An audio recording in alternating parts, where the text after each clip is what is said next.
tempo maravilhoso de celebração.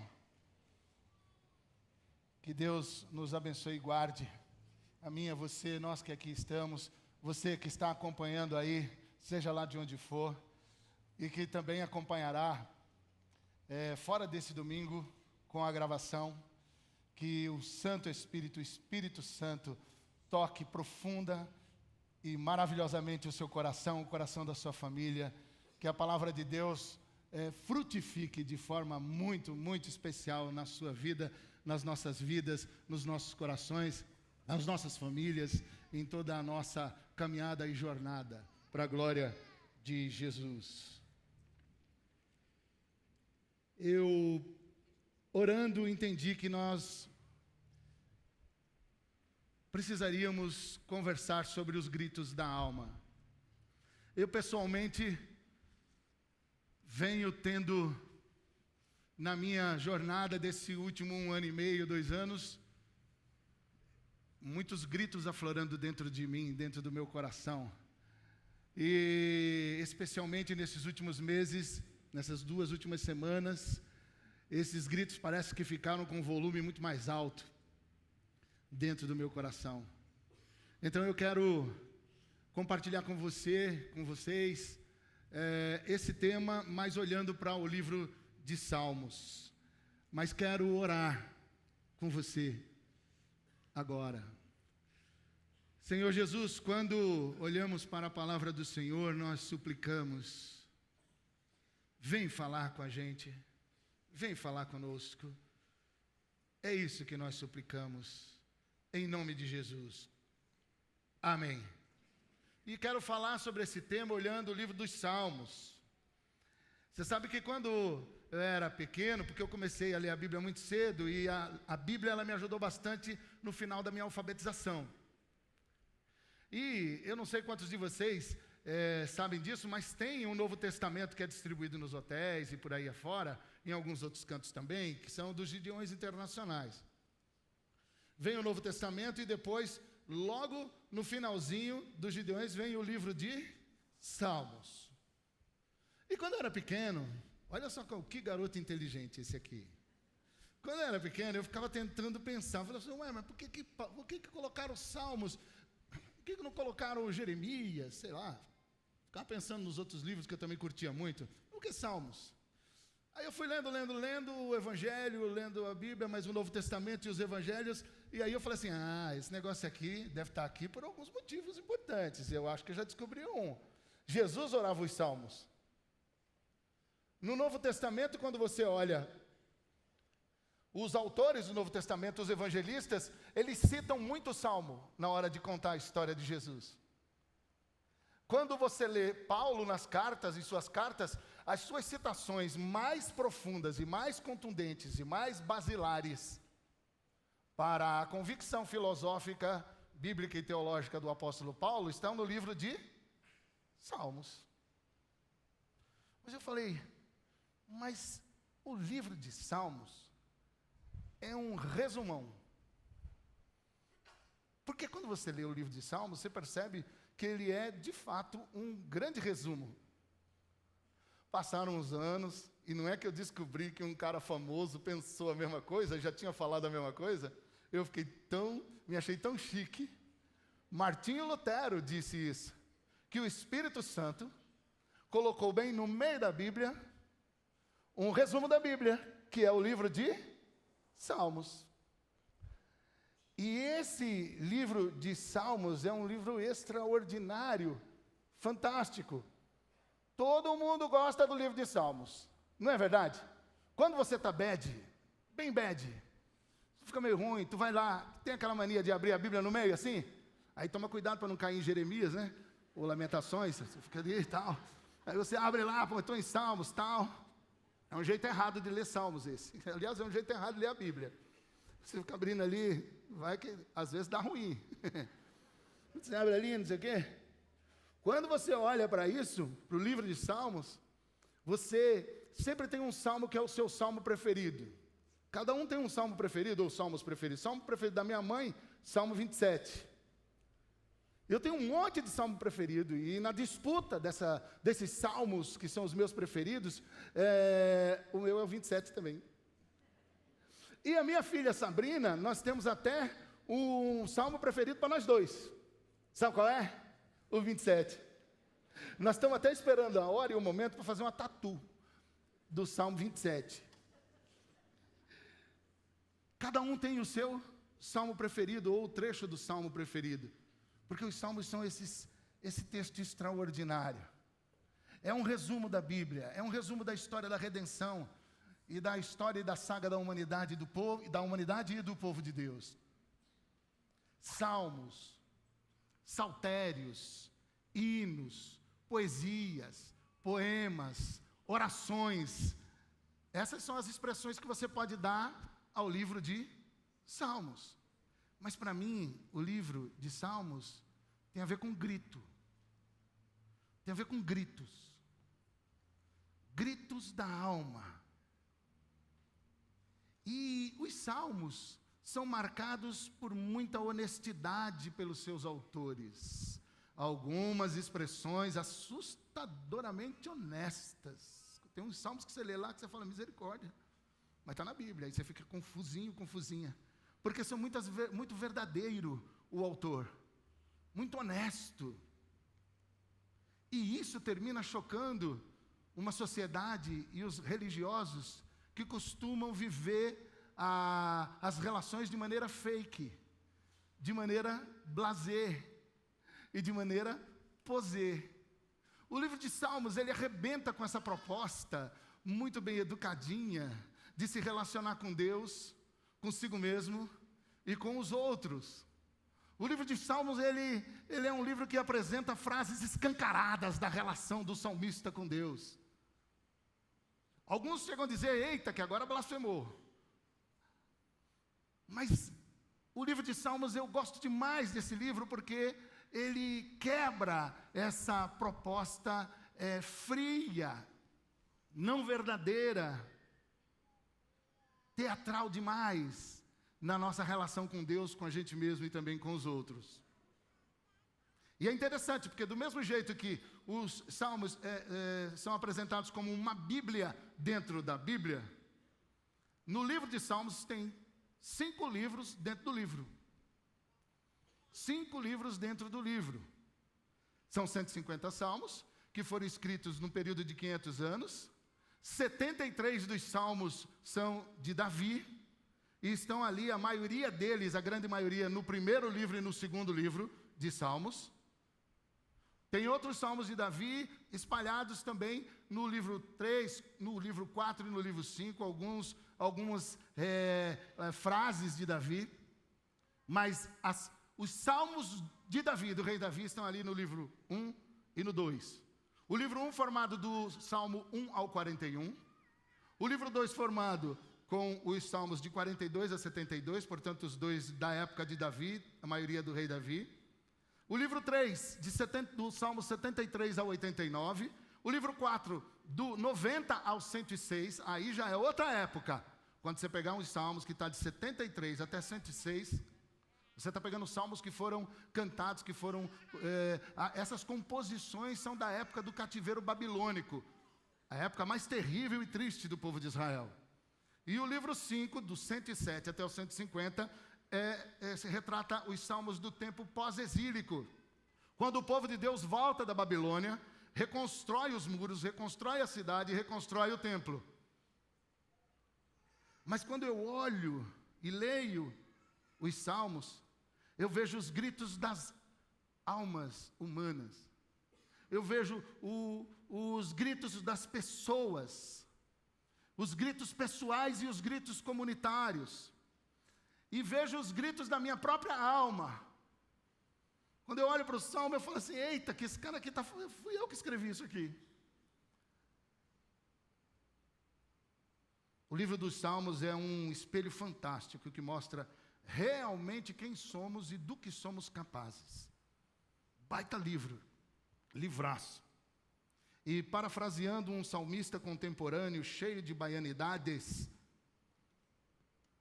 ao meditarmos no livro dos Salmos, nós entendemos a frase a dor e a delícia de ser o que é. Esse é o livro de Salmos. Os Salmos, meus irmãos, e as nossas vidas, e eu acho que isso que a gente precisa trazer para a realidade, a gente precisa descer da espiritosfera e vir para a realidade no chão da vida.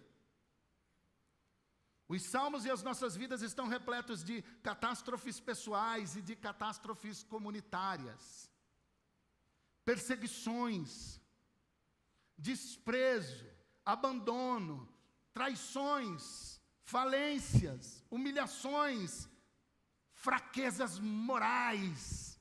Os Salmos estão cheios disso. Envelhecer solitário e indigno, doenças, incapacidades, esterilidades, angústias, depressões, medos, pavores, dúvidas sobre os nossos sentimentos, desejos e existência, e também dúvidas sobre as nossas relações. E a vida, o que é a vida, a minha e a sua vida? O que é a minha vida e a sua vida? Aquelas dores por sermos, alguns de nós, mais diferentes do que dos outros, porque todos nós somos diferentes, mas conseguem dizer que nós somos mais diferentes de todos. E o quanto isso dói para a gente, na confusão quando isso acontece. E o quanto dói para a gente na relação com pessoas que amamos. São dores demais dentro dos seres humanos. Dores demais dentro dos seres humanos. Somos pessoas imperfeitas, vivendo num mundo imperfeito, e com relacionamentos imperfeitos. Ora, se com essa equação você não gritar, e não gritar para valer de maneira honesta e intensa, isso será fatal, isso será perigoso, isso será adoecedor. Gritar é preciso. E quando eu olho o livro dos Salmos, no primeiro e no segundo livro, eu já encontro os gritos dos famintos e dos sedentos. Esses apresentam Davi, sedento e faminto. Os Salmos, eles mostram que somos todos seres sedentos e famintos. Conscientes ou não, nós temos fome e nós temos sede por Javé e Yavé. Conscientes ou não, nós temos fome e nós temos sede por Elohim, por uma relação pessoal, íntima, profunda, emocionante, racional e fervorosa com o Criador e com o Eterno. Há uma sede, há uma fome em cada ser humano. Mas também temos fome e temos sede pela Torá, pela lei do Senhor, pela sua essência, principalmente no ano do jubileu, o ano aceitável do Senhor. Há uma sede e uma fome pelo Messias. Messias, aquele que regerá, estabelecendo o ano aceitável do Senhor por toda a terra. E que reino aceitável do Senhor é esse? O reino de paz, justiça e prosperidade para todos e todas, sem ninguém ficar de fora. Prosperidade sem destruir a criação, sem destruir a natureza, os ecossistemas e os biomas. Clamamos por isso. O homem moderno, principalmente nesse último ponto, grita por isso, quer dizer, alguns. Nos Salmos, nós encontramos os gritos dos sedentos e famintos, mas também encontramos nos Salmos uma mesa farta, que mata a nossa sede e que mata a nossa fome. Como é maravilhoso quando a gente encontra um texto nos Salmos que vem e alimenta o nosso coração no momento de tristeza e desespero. Como é maravilhoso, como é maravilhoso. Com Davi, nós aprendemos que esses famintos e sedentos pelo reino de Deus, pelo reino do Messias, isso é no primeiro livro, os primeiros Salmos, eles são sedentos, famintos, mas eles são confrontadores intensos de tudo e de todos que são anti-reino do Messias, que se levantam contra o governo e a governança do Eterno. E o governo e a governança do Eterno tem uma cultura, um jeito de ser comunidade, um jeito de ser povo e um jeito de ser nação. Baseado em quê? Baseado em paz, justiça e prosperidade para todos e todas. E quando o Davi, que está desejoso de trazer um reino totalmente marcado por essa verdade da lei, da Torá. Ele quer fazer um reino assim. Ele deseja fazer um reino assim. E aí ele percebe que existe uma resistência terrível dentro do povo, marcado por um jeito de reinar de Saul, marcado por um jeito de reinar de todas as nações que estão ali por fora. E ele começa a perceber que quanto mais ele quer esse reino de justiça, mais gente se levanta contra esse reino de justiça. E aí ele fica bravo. O Davi fica, no grego profundo, uma pistola. Ele fica bravo. Por isso que quando você começa a ler a Bíblia, logo nos primeiros capítulos, você percebe que os salmos, o Davi está cheio de inimigo. Inimigo. E ele trata os inimigos com complicação. Por isso que nos primeiros salmos, nós encontramos assustadíssimos as orações imprecatórias. Umas orações imprecatórias, que são verdadeiras maldições. O Davi ali, contra os inimigos do reino do eterno. Nós precisaríamos de um pouquinho de tempo, em um outro momento, para poder falar mais só sobre essas orações imprecatórias. Mas a importância, isso é que é forte para mim e para você, desse grito, a importância dos desabafos honestos para a nossa saúde mental e emocional e relacional é algo indiscutível. Hoje os terapeutas já dizem isso. Aliás, graças a Deus pelos terapeutas. Por quê? Porque são usados por Deus para que a gente possa de algum jeito gritar. Ainda que a gente pague, tem que pagar, obviamente, é justo que pague. É justo, está certo, é justo, é uma bênção de Deus, pagar para a gente poder gritar lá. Falar, gritar. Você sabe que o Eugene Peterson, numa pérola de um vídeo que você tem que assistir, com uma entrevista com o Bono Vox,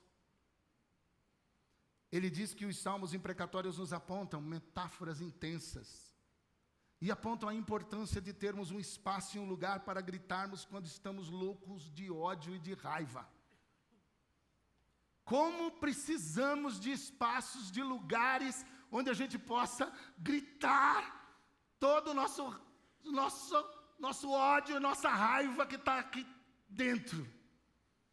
Eu pessoalmente quero dizer a você que os salmos imprecatórios, eles me trazem, eu gostaria demais de poder ficar com eles assim, pelo menos assim, um bom tempo. Porque dá uma vontadezinha de poder dar uma amaldiçoadinha em alguém.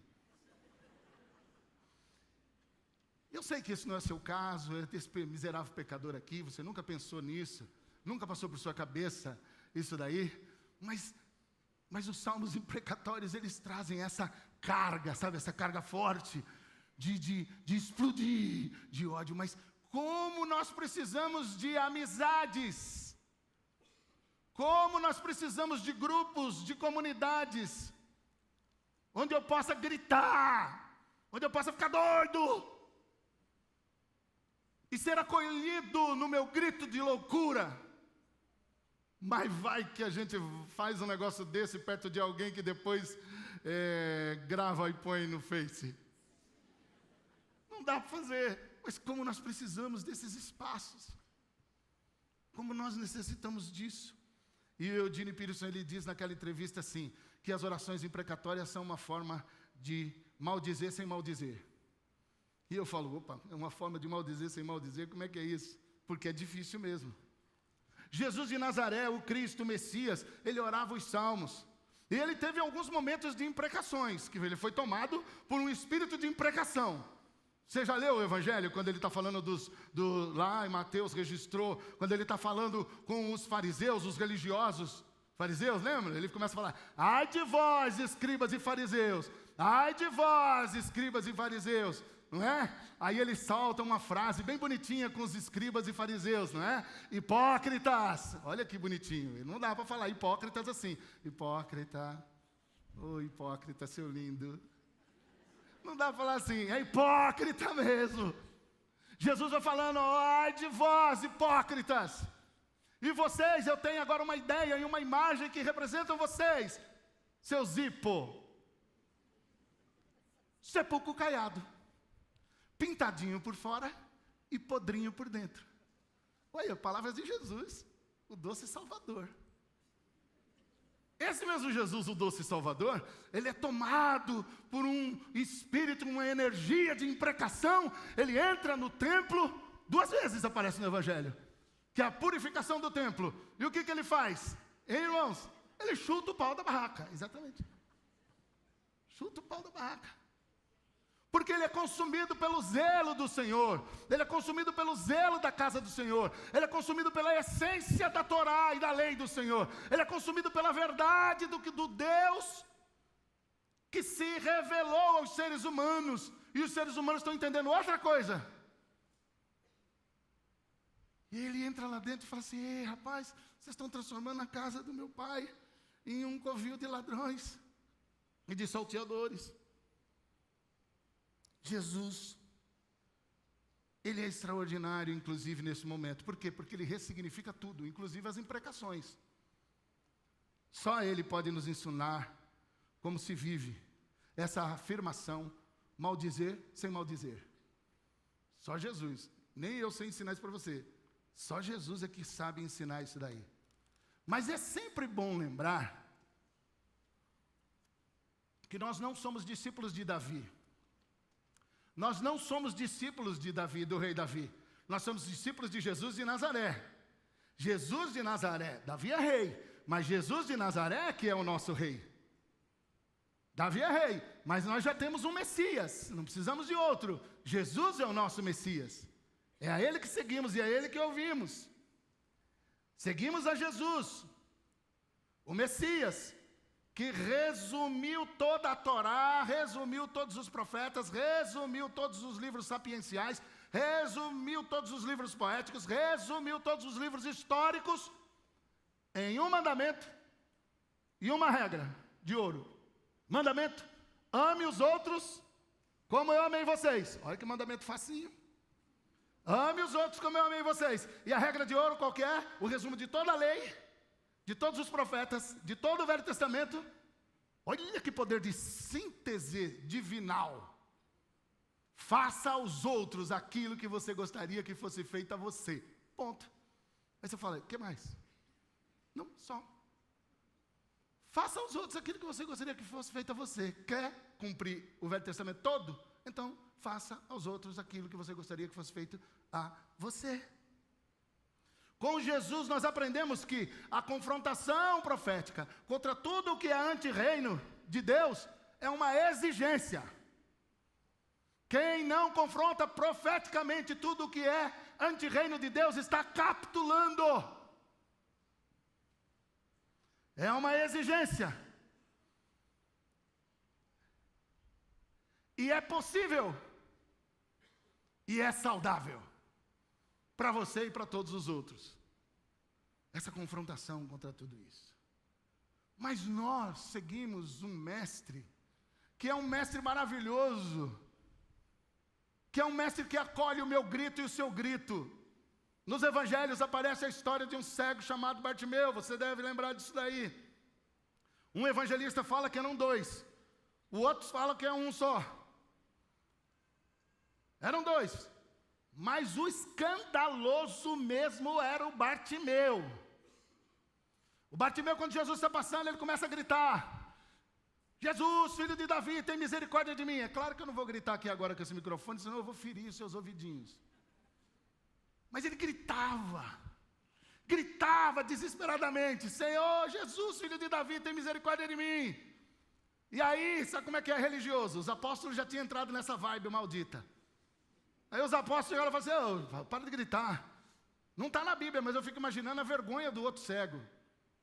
Assim, porra, se enxerga, Bartimeu, pelo amor de Deus. Não fala, para de gritar, mas está pegando mal.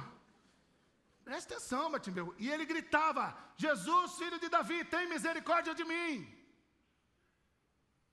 Tem um outro momento no Evangelho que é a mulher Ciro-Fenícia. E ela também começa a gritar a mesma coisa: Senhor, tem misericórdia de mim. Começava a gritar. E os apóstolos tudo assim: não, para de gritar, não incomoda o mestre, para de gritar, não incomoda o mestre. Aí Jesus chega e fala assim: não, Bartimeu, grita mesmo. Grita mesmo, mulher. E ainda vai dizer que não encontrou Israel como daquela mulher. Grita mesmo. Nós seguimos um Jesus que não abafa o nosso grito. Jesus não dá um cala-boca para o meu grito, nem um cala-boca para o seu grito. Entenda isso, pelo amor de Deus. Você pode gritar a sua angústia. Você pode gritar pedindo misericórdia e os desesperos da sua alma. Grite, Jesus te ouve. Jesus acolhe o seu grito. Jesus é o príncipe da paz, que ouve todos os gritos dos famintos e sedentos. E eu acho que o salmista que morreu sexta-feira agora tinha entendido isso. Paz sem voz não é paz, é medo. A nossa relação com Deus não pode ser uma relação de medo. Tem que ser uma relação de voz, de grito. No livro 3 e 4, do Salmo 73 ao 106, aparecem os gritos dos desesperados e dos devastados. É o tempo do cativeiro babilônico. Israel foi levado. E sabe como é que é? A Babilônia, na sua primeira investida, o Nabucodonosor chegou lá em Israel e falou assim, vou dominar, pega eu. O rei que estava lá era um rei jovenzinho. Na hora que o Nabuco chegou, todo forte, dizendo, vou pegar, o que foi que o rei falou? Por favor, pode entrar, fica à vontade. Liberou a entrada, não ofereceu resistência. Aí Nabucodonosor foi super gentil. Passou por lá, foi direto no templo, arrebentou com o templo, pegou tudo que tinha no templo, devastou tudo que tinha lá. Essa foi a primeira investida da Babilônia. Ele entra, destrói o símbolo religioso, olha que malandragem, que esperteza. Destrói o símbolo religioso, cultural e de unidade social do povo, que é o templo. Aí é uma profanação calculada, que atinge mortalmente o orgulho e a soberania do povo de Deus. Passado um tempo, o Nabuco volta de novo. Só que ele encontra um outro rei, mais velho, metido a esperto, um tal de Zedequias. E aí o Nabuco falou assim, vou entrar. O Zedequias falou, duvido. E aí o Zedequias resiste por alguns dias. E resistiu. Imagina, o Nabuco ficou uma vara. Ficou nervoso o Nabucodonosor. O que ele fez? Passou o trator da Babilônia, destruiu tudo. Destruiu a cidade, destruiu os prédios, destruiu os muros, acabou com tudo. Arrasou com tudo. E então Judá perde tudo. A liberdade, a capital, o regime político tradicional, o culto e todos os símbolos tangíveis de adoração e presença de Deus. Perderam a cidade, perderam as casas, perderam a terra. Eles são arrancados do que era deles. E assim vão para o cativeiro. São tempos de devastações pessoais e comunitárias. Aqui nós encontramos os dramas pessoais e humanos, e você percebe nesses salmos aqui dos livros 3 e 4. São momentos marcados por devastadoras faltas, perdas, derrotas e fracassos. São momentos em que a nossa dignidade, alteridade, imagem e reputação viram lixo. Momentos em que nos sentimos um lixo, que causa asco para quem nos vê e pena. E a gente não sabe o que é pior, se a pessoa tem nojo da gente ou tem pena da gente, não sabe o que é pior. É tudo ruim. Em uma reflexão de 2012, na tenda ainda, quando eu faço a introdução falando desse tempo, dessa época aqui do exílio babilônico, eu falo logo na introdução o seguinte: somos seres em exílio. Exílios cheios de encontros, desencontros e reencontros. Exílios cheios de encantos, desencantos e reencantos. Exilados ao descasar, exilados ao enviuvar, exilados pelo desprezo dos outros, pelo abandono, pelas traições, exilados pelo fim do carinho, exilados pelo fim da ternura, exilados pelo fim do cuidado, exilados ao adoecer, e exilados ao ver alguém que a gente ama adoecer, exilados ao ver alguém que a gente ama morrer. Viver é exílio. Nós temos muitos exílios na vida, mas a vida é o nosso maior exílio. E nesse momento são temas do quê? De fechar a boca, de ficar em silêncio, de não tocar no assunto. Não vamos falar sobre isso, esse tema ele é indigesto. Não vamos falar sobre isso, esse tema não é o melhor e aí o mais adequado. Meu amigo, no tempo em que vivemos, de tantos monstros do Bird Box, Você acha mesmo que não é o momento de falarmos sobre essas coisas? É claro que é. E são nesses momentos onde aparecem as queixas. São nesse momento onde aparecem as súplicas. São nesse momento onde aparecem os lamentos. Falta espaço nas nossas celebrações, nos nossos espaços igrejeiros, para queixas, para súplicas, para lamentos. Nós ficamos só no só no putz. Ei, falta espaço para isso. Ficar mudo e em silêncio e sem um espaço para as nossas queixas e súplicas é uma das maiores tragédias comunitárias. Olha o Salmo 39, versículo 3 e 4. Salmo 39, versículo 3 e 4. Eu me calei em silêncio, segurei-me para não falar. E o que aconteceu? A minha dor tornou-se insuportável. Olha só o salmista falando. Por dentro meu coração queimava. Ao pensar nisto, o fogo se inflamava. E aí, de repente, o que eu fiz? Eu soltei a minha língua. Eu gritei, falei tudo para Deus. Tem muita gente que adora falar mal dos outros. Por favor, uma dica: pegue só o dízimo do quanto você fala dos outros e fale mal de si. Para Deus. Fale mal de si para Deus. Escancare, como se ele já não soubesse. Fale tudo. Fale tudo. Queixas, que é o destampar, o extravasar em lágrimas, gemidos e lamentos. Quando a gente não sabe o que está acontecendo, então, Salmo 74, 1.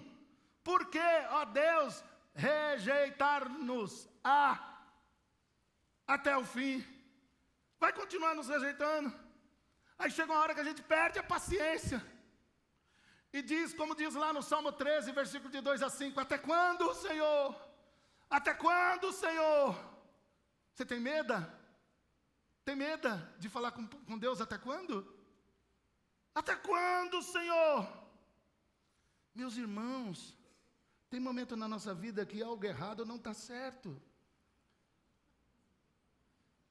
E eu não sei o que fazer, nem você. Não sei o que está acontecendo. E aí eu tenho que falar assim, eu também não sei o que está acontecendo, eu estou desesperado. E eu não sei porque o Senhor fica aí no céu, tão longe, sem se importar comigo. Hashtag, pronto, falei. Mas fala. Mas fala. Fala isso para Deus. Súplicas são gritos e apelos de socorro. Salmo 5, versículo 2, olha só. Javé, escuta. Salmo 6, versículo 3. Piedade que eu estou desfalecendo. Salmo 13, versículo 4. Responde-me. Salmo 26, versículo 1. Faze-me justiça. Salmo 38, versículo 22 e 23. Não me abandones, vem me socorrer depressa. Você já pediu para Deus ter pressa? Você já pegou Uber? Que o cara com medo de tomar multa, ele fica andando a 20 por hora?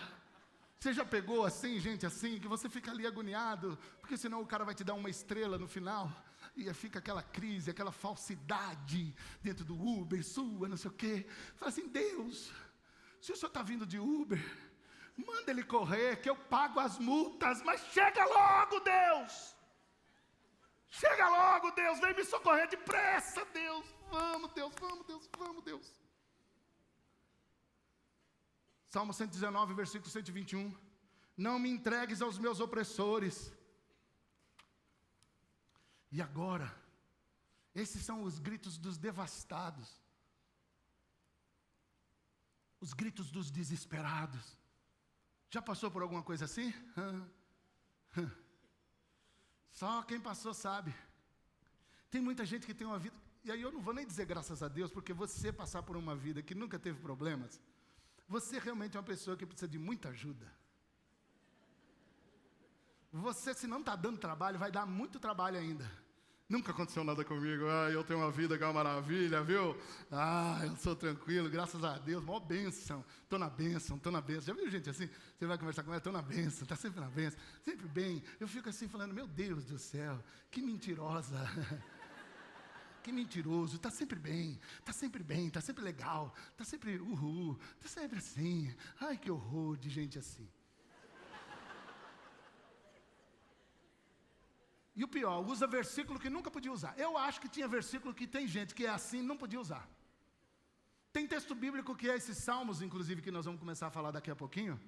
Essas coisas que eu vou falar aqui agora, que é o grito de maturidade, que não pode ser dito por gente que não tem tutano, por gente que já não passou por alguma coisa, que sofreu para valer.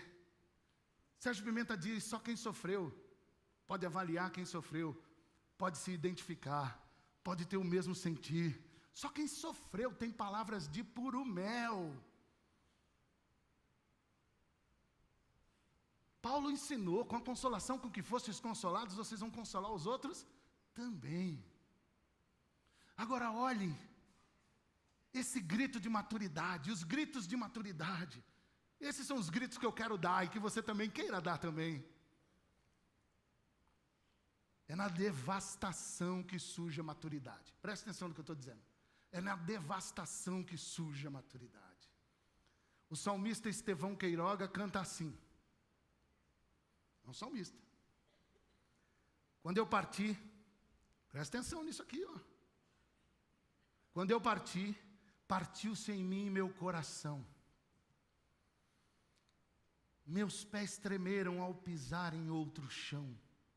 Eu disse a Deus, e a Deus eu disse sem razão, que a minha companhia era a solidão. O fogo me queimou, mas me aqueceu. A luz que me cegou, me fez ver Deus. Minha alma se fartou, sem água e pão. A mãe da esperança é a provação.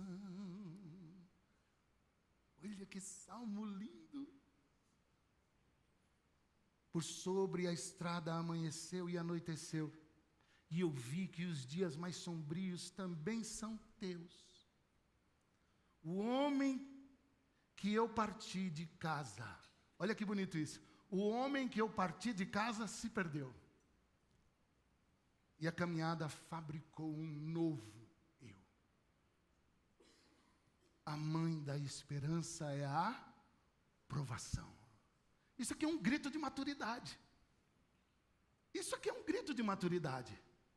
Sabe por quê? Porque as queixas e as súplicas nos libertam dos auto-enganos, meus irmãos.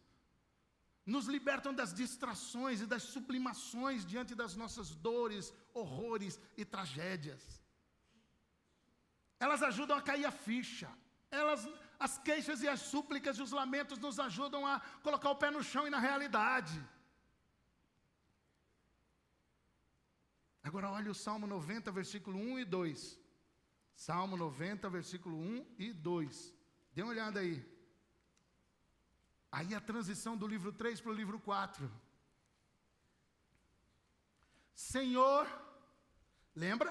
Está no cativeiro. Lembra? Está debaixo de opressão. Lembra? Está fora de casa. Lembra? Perdeu tudo. Lembra? É isso aí, essa situação. Olha só a conclusão que chega o salmista no Salmo 90. Senhor, Tu tens sido o nosso refúgio de geração em geração. Antes que os montes nascessem, ou que Tu formasse a terra e o mundo, mesmo de eternidade em eternidade, Tu és Deus. Que maravilha. Eu vou ler na Bíblia do Peterson. Olha isso aqui. Deus, Tu tens sido nossa casa desde sempre. Tiraram a nossa casa, mas o Senhor é a nossa casa. Tu tens sido nossa casa desde sempre.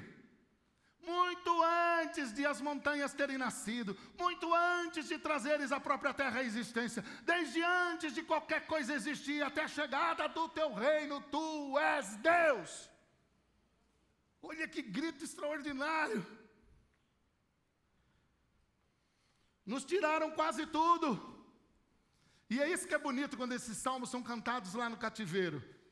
Que eles estão dizendo o seguinte, ó: perdemos tudo, mas não perdemos o eterno. Falta-nos tudo, mas não nos falta o eterno. Nos tiraram tudo, mas não conseguiram tirar de nós o eterno. E não conseguiram arrancar a gente de dentro do eterno, que a gente mora na casa dele. Gritos de maturidade. Teresa d'Ávila tem um grito de maturidade maravilhoso. Santa Teresa d'Ávila. Isso mesmo. Nada te perturbe. Nada te espante. Tudo passa. Deus não muda. A paciência tudo alcança. Quem a Deus tem, nada lhe falta. Só Deus basta. Grito de maturidade. Eleva o pensamento, ao céu sobe, por nada te angusties, nada te perturbe, a Jesus Cristo segue com grande entrega, e venha o que vier, nada te espante, vês a glória do mundo, é glória vã, nada tem de estável, tudo passa, deseja as coisas celestes, que sempre duram, fiel e rico em promessas, Deus não muda, ama-o como merece, bondade imensa, quem a Deus tem, mesmo que passe por momentos difíceis, sendo Deus o seu tesouro, nada lhe falta, só Deus basta. Isso aqui é um grito de maturidade, mas Abacuque também tem um grito de maturidade. O livro de Abacuque tem um monte de desgraceira, do capítulo 1 até o capítulo 2 e começando o capítulo 3. Mas no finalzinho tem um grito de maturidade. Percebe que maturidade só acontece mesmo depois de muita experiência de sofrimento. Porque ainda que a figueira não floresça, nem haja fruto na vide, ainda que decepcione o produto da oliveira, e os campos não produzam mantimento, ainda que as ovelhas da malhada sejam arrebatadas, e nos currais não haja gado, todavia, olha o grito de maturidade, todavia eu me alegrarei no Senhor, exultarei no Deus da minha salvação, o Senhor Deus é a minha força, e fará os meus pés como os das servas, e me fará andar sobre as minhas alturas. Sensacional, grito de maturidade. Paulo está preso, e aí surge a carta aos Filipenses, que é uma carta que está falando o tempo todo sobre alegria, alegria, alegria. Paulo insiste em falar de alegria, alegria, alegria. Paulo está prestes a ser morto pelo Império Romano, e ele fica falando de alegria, alegria, alegria. Os companheiros de ministério dele só estão esperando ele morrer para poder ocupar o espaço, e ele está falando de alegria, alegria, alegria, alegria. A igreja de Filipe, onde ele está mandando a carta, tem duas irmãs lá que não se entendem, estão querendo rachar a igreja, acabar com a igreja, acabar com a comunhão da igreja. E Paulo fica falando alegria, alegria, alegria, alegria. Alegrai-vos, alegrai-vos, alegrai-vos. Isso é grito de maturidade. Isso é grito de maturidade. Alegrai-vos no Senhor. Outra vez eu repito e vos digo, alegrai-vos. Mas o grito de maturidade, de provocação de maturidade está em Jesus. Quando ele disse o quê? No mundo tereis, mas tem de bom? Eu venci o mundo. Eu venci o mundo. Eu venci o mundo. Mas nesse livro 4, e já indo já para os finalmente, tem duas expressões que encontramos no primeiro livro das Crônicas, no capítulo 16. O que é que está acontecendo no capítulo 16? No 15 do primeiro livro das Crônicas, o Davi preparou um palácio. No palácio ele preparou um cômodo muito especial para colocar a arca do Senhor. Já tinha dado ruim lá atrás, os caras foram pegar na arca do jeito errado, morreram tudo fulminado, deu ruim. Aí o Davi falou, não, vamos fazer direito dessa vez. Aí foram lá, prepararam todas as coisas para poder fazer, e aí foi lá, preparou no palácio um lugar para a arca do Senhor ser colocada. Foi tudo preparado.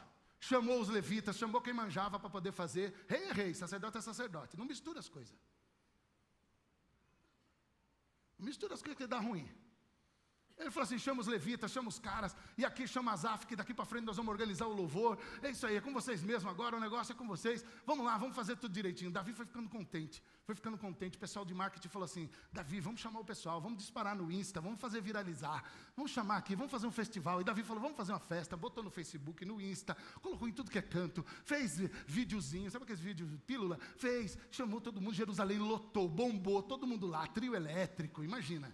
Aquela loucura, todo mundo lá, Davi todo feliz, todo contente, e o Davi ficou doidão, tão contente, tão alegre, que ele foi lá no meio do povo, começou a dançar, começou a tirar a roupa, Davi ficou peladão, aleluia, peladão, Davizão todo mundo peladão, dizem que tinha dorgas, mas não pode ser confirmado jamais isso daí. Davi estava celebrando, alegre, explodindo de alegria, a mulher do Davi achou ruim. A mulher do Davi falou assim, que isso? Que coisa deselegante para um rei. Coisa feia, mostrando as vergonhas. Ele mostra as vergonhas e eu que morro de vergonha. É engraçado, essa mulher depois sumiu da Bíblia, nunca mais foi citada. Não sei, será que o Davi... Não.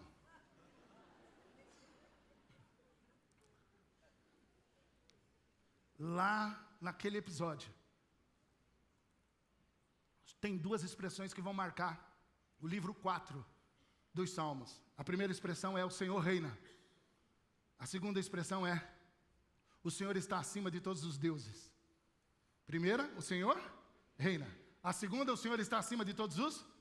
Por isso que você vai ver no livro 4 sempre essa expressão aparecendo. O Senhor reina.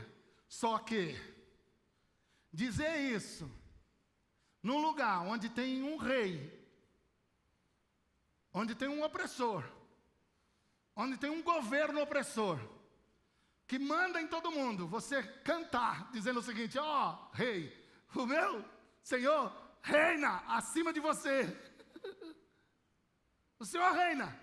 Num lugar onde tem deuses que alimentam, porque sempre tem que ter uma boa religiosidade para poder trabalhar com alguém que é opressor. Inclusive os cristãos fizeram isso durante muito tempo, igualzinho. Eu quero ver você chegar nesses lugares e falar o seguinte, o Senhor, Yahvé, está acima de todos os deuses. E você sabe que tem dois deuses contemporâneos, que são deuses, que foram denunciados por Jesus e pelo apóstolo Paulo. Um Deus contemporâneo, que já faz tempo que ele é Deus, que na verdade não é Deus, porque só existe um Deus, o nosso Deus, mas ele se diz Deus, é Mamon. Jesus falou, não podeis adorar a Deus e não vai rolar. O outro é o que Paulo diz assim, o Deus do presente século. É por quê? Porque toda era tem um espírito de época, um Deus que domina. Mamon é a riqueza, é o poder econômico. O Deus do presente século agora, Bauman revelou esse Deus como se fosse um Deus líquido. Um Deus líquido, que apresenta uma realidade líquida, numa cultura líquida, que fez e transformou a sociedade líquida, com um amor líquido, relacionamentos líquidos, descartáveis, com com prazo de validade muito rápido. A gente troca as coisas como pega um copo para tomar água e depois joga fora. Essa realidade ela é dominada por um espírito, que é um espírito de época. Então hoje a gente pode fazer um exercício como eles fizeram lá na Babilônia. E o exercício seria exatamente esse aqui. Diante de Mamon, nós gritamos, o Senhor reina. Está entendendo, Mamon? O Senhor reina, o Senhor está acima de todos os seus poderosos adoradores. O Senhor reina e está acima de todos os reis adoradores de Mamon. E nos voltamos contra o Deus líquido e gritamos, o Senhor é a rocha dos séculos, está acima de todos os deuses. Hoje a gente abriu concessão. Nós temos um Deus líquido, com uma sociedade líquida, nós fizemos uma igreja líquida, com um louvor líquido, uma pregação líquida, um discipulado líquido, um jeito de conviver em comunidade líquida. Mas nós nos levantamos para dizer que nós não temos nada com isso, esse não é o nosso Deus. Não é o nosso Deus. E por fim, um grito de louvor, que chegamos ao livro 5. Agora é o tempo pós-cativeiro babilônico. No Salmo 106 em diante até o 150. Agora é a volta dos cativos. Agora é tempo de reconstruir o templo, os muros, de reconstruir Jerusalém. É tempo de alegria. Esse livro 5 aqui, os últimos salmos da Bíblia, eles estão muito ligados ao Apocalipse. Quando tudo estiver consumado e Jesus pegar o reino e entregar ao seu Pai, vai ser uma cantoria em cima do próprio livro 5 e dos salmos, os últimos salmos da Bíblia. Quando finalmente seremos pessoas perfeitas, com relacionamentos perfeitos, em um mundo perfeito, onde a justiça, a paz e a prosperidade correrá como um rio caudaloso sobre toda a terra. Finalmente, finalmente. E agora, isso aqui é maravilhoso.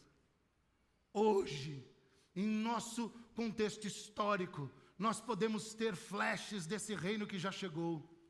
Por isso nós também temos o quê? Um grito de louvor ainda agora. E presta atenção, vamos aprender com o povo no cativeiro. Há espaço para os gritos de louvor, mesmo em tempos de cativeiro. Salmo 84 foi cantado aqui também. Eu encontrei teus altares, Senhor meu. Ora, sabe quando foi dito isso? Quando o templo já estava destruído. Não tinha mais templo. Tudo tinha sido arrasado. Tudo tinha sido destruído. Como é que o cara canta, eu encontrei teus altares? Como é que ele canta, quão amáveis são os teus tabernáculos? Isso é sensacional. Isso é sensacional, irmãos. Está na minha Bíblia e na sua Bíblia. Porque mesmo que eu esteja em ruínas, eu posso encontrar os altares do meu Deus. Mesmo que tudo tenha acabado, eu posso encontrar os altares do meu Deus. Mesmo que eu não tenha mais nenhuma perspectiva na minha vida, eu ainda posso encontrar os altares do meu Deus. Mesmo que os monstros do Bird Box me cerquem, eu posso ficar firme, porque eu grito para o meu Deus, e eu encontro os altares do Eterno e do Todo-Poderoso. Eu posso gritar gritos de louvor, de adoração. Você pode também, hoje, fazer isso. Tem um hino da harpa que diz que os mais belos hinos e poesias foram escritos em tribulação. E tem aquele hino Sou Feliz, com Jesus meu Senhor, que foi traduzido em português assim. Mas hoje um irmão me falou que no original, sabe o que quer dizer? Apesar de tudo isso, a minha alma está em paz. Apesar de tudo isso, a minha alma está em paz. Tudo isso sabe o que é? Esse homem perdeu a família toda no naufrágio. Então quando você está cantando aquele hino, lembra disso. Apesar de toda essa tragédia.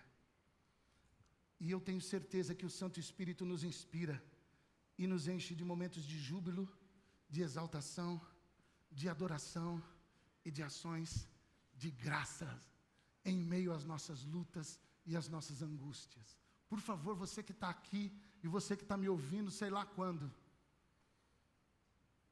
se bater o desespero onde você estiver, você pode encontrar os altares do Senhor aí onde você estiver. Você pode encontrar os altares do Senhor.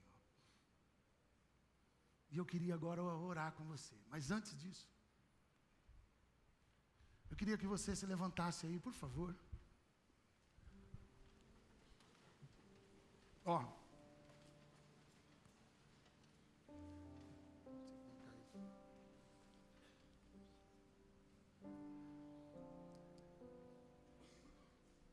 Os salmos do 5º livro são salmos de aleluia. A marca dos salmos, dos últimos salmos da Bíblia são salmos de aleluia. E a gente precisa entender como é que é esse negócio de falar aleluia. Por exemplo, não dá para falar, vem cá, vamos lá, vamos ensinar aleluia aí. Por favor. Aleluia é uma palavra tão bonita e tão importante. Você não pode falar aleluia. Por exemplo, ó, você fala assim, aleluia. Aleluia. Ou assim, aí boceja, aleluia. Não, não pode falar aleluia assim. Proibido falar aleluia assim, beleza? Combinado? Se for para falar aleluia assim, fala assim, é nós, pronto. Vai ser muito mais espiritual. Não fale aleluia assim. Aleluia tem um jeito de falar. E também não pode falar assim, aleluia, tudo junto não. Não, tem uma pausa.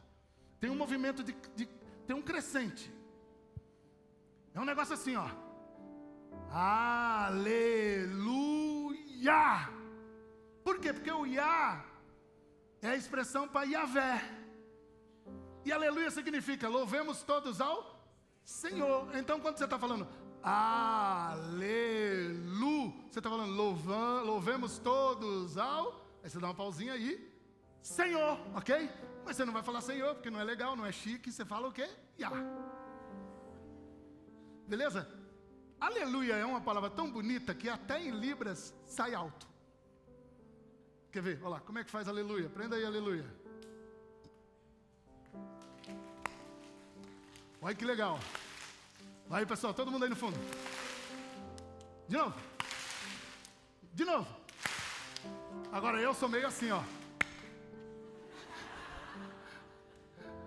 Então agora aprendemos a falar aleluia? Então vamos lá, comigo aqui, ó. Aleluia! Aê! Foi um bom ensaio. De novo.